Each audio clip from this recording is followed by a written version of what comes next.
যখনই কোনো কিছুর প্রয়োজন পড়বে বা খুব দরকার, কোন আমল করলে আর কোন কোরআনের আয়াত পাঠ করলে দ্রুত পাবেন। প্রিয় ভাইরা আমার, আপনার এমন জিনিসের দরকার যে কেউ আপনাকে দিবে না, সাহায্য সহযোগিতা করবে না, আপনার কিন্তু ওই জিনিসের খুব দরকার।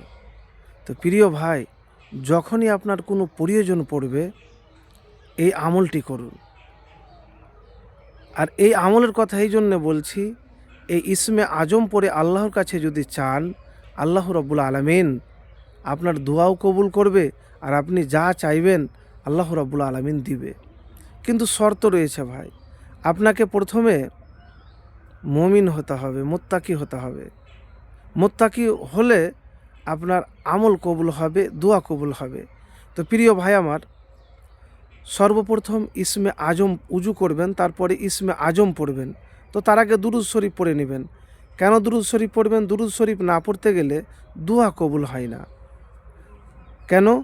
যে রাসূলুল্লাহ সাল্লাল্লাহু আলাইহি সাল্লাম বলেছেন যে যখন তোমরা দোয়া করবে তো অবশ্যই আল্লাহর প্রশংসা করবে এবং আমার উপর দুরুদ পাঠ করবে। তো দুরুদ পাঠ করে নেবেন, তারপরে এই ইসমে আজম পড়ে আল্লাহর কাছে আপনি দোয়া করবেন। তা আমি আপনাদেরকে সহজ একটি ইসমে আজমের কথা বলবো, ছোট্ট, এবং স্ক্রিনে লিখেও দেব আপনাদেরকে।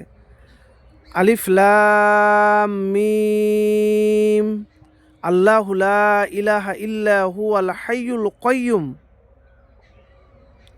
আসমা বিনতু ইয়াজিদ থেকে বর্ণিত, নবী করিম সাল্লাল্লাহু আলাইহি সাল্লাম বলেছেন, ইসমে আজম এ দুটি আয়াত রয়েছে। হ্যাঁ, এক, তোমাদের ইলাহ একমাত্র ইলাহ, তিনি ছাড়া আর কোনো ইলাহ নেই, তিনি অতি দয়ালু মেহেরবান। এটি সূরা বাকারা এবং আল ইমরানের 163 নম্বর আয়াত। আর সূরা আল ইমরানের প্রথম আয়াত। আবু দাউদ শরীফ 1496 নম্বর হাদিস। তো এই ইসমে আজম পড়ে একবার, ছোট্ট ইসমে আজমটি পড়ে আল্লাহর কাছে আপনি দোয়া করবেন।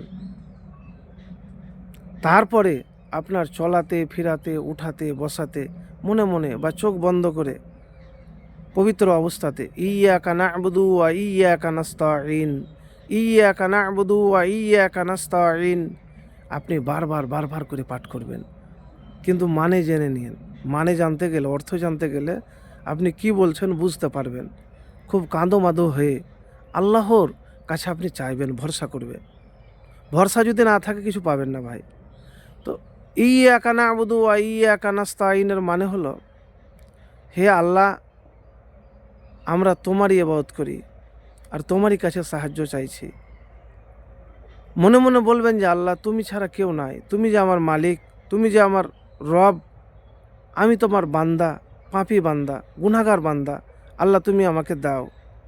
তো প্রিয় ভাই আমার, এভাবে আপনি সবসময় গুনগুন করে এই আয়াতটি পাঠ করবেন। আর ইসমে আজম বললাম, সেই ছোট্ট ইসমে আজমটি আপনি পাঠ করে আল্লাহর কাছে চাইবেন। কখন চাইবেন? আমলটি করবেন আজানের পর করলে ভালো হয়, বা তাহাজ্জুদ নামাজের পরে। এই দুইটি সময়ে করতে গেলে দোয়া কবুল হওয়ার বেশি সম্ভাবনা রয়েছে, এবং হাদিসে আছে যে ওই সময়ে আসমানের দরজা খুলে দেওয়া হয়।